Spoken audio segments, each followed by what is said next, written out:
أعوذ بالله من الشيطان الرجيم. بسم الله الرحمن الرحيم. هل أتى على الإنسان حين من الدهر لم يكن شيئا مذكورا إنا خلقنا الإنسان من نطفة أمشاج نبتليه فجعلناه سميعا بصيرا إنا هديناه السبيل إما شاكرا وإما كفورا إنا أعتدنا للكافرين سلاسل وأغلالا وسعيرا إن الأبرار يشربون من كأس كان مزاجها كافورا عينا يشرب بها عباد الله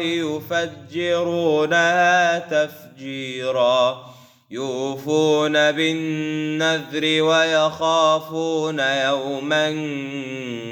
كان شره مستطيرا ويطعمون الطعام على حبه مسكينا ويتيما وأسيرا إنما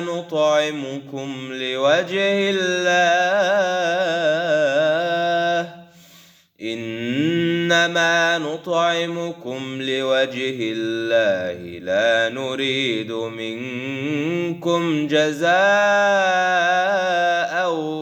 ولا شكورا